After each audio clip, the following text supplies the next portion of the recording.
ख़बर है नज़रन तव्हां सां शेयर कयूं पिया घोड़कीअ में सिंध सीड कारपोरेशन पारां कणिक जी पैदावार वधाइण बाबति सेमिनार जो इनेकाद कयो वियो आहे।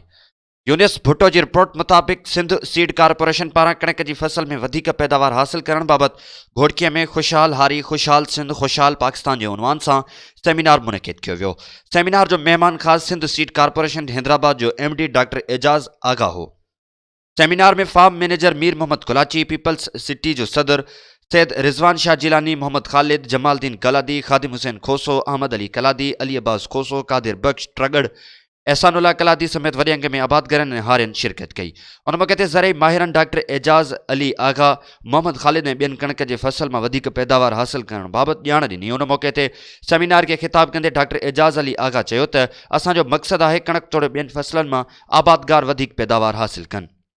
वधीक पैदावार हासिल करण सां हुन सिर्फ़ हारी ऐं आबादगार खुशहाल थींदो, पर हुन सां गॾोगॾु सिंध ऐं पाकिस्तान बि खुशहाल थींदो।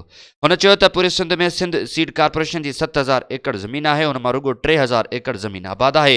हुन चयो त घोड़की सैयद फार्म जी ज़मीन 1400 एकड़ आहे, उन मां 1100 एकड़ सीड कारपोरेशन जे हवाले आहे, बाक़ी ज़मीन ते कब्ज़ा थियल आहिनि। हुन चयो त कुझु वक़्त खां सिंध सीड कारपोरेशन खातो पुठिते पियल आहे, जंहिंखे मुलाज़िमनि जूं पघारूं बि पूरियूं न थी रहियूं आहिनि ऐं खातो मुंझारे जो शिकार आहे। हुन चयो त असांजी तरजीह आहे त समूरनि फार्मनि जी ज़मीन मां वधीक पैदावार हासिल कजे ऐं शुरूआत घोड़की सीड फार्म जी ज़मीन तां कई आहे। घोड़की जी सीड फार्म तमामु बहितरीनु आहे। हुन चयो त फार्म जी ज़मीन मां घटि पैदावार हासिल करण जो सबबु सार संभाल न लहण ऐं करप्शन आहे ऐं हाणे ईअं न थियणु ॾिबो। न पाण खाइबो न कंहिं ॿिए खे खाइणु ॾिबो। जेकॾहिं कंहिं मुलाज़िमनि जी का बि शिकायत आई आहे त हुन ख़िलाफ़ु सख़्तु कार्रवाई कई वेंदी। हुन चयो त कणिक जे फसल में वधीक पैदावार ॾींदड़ हारियुनि खे इनाम पिणु ॾिना वेंदा।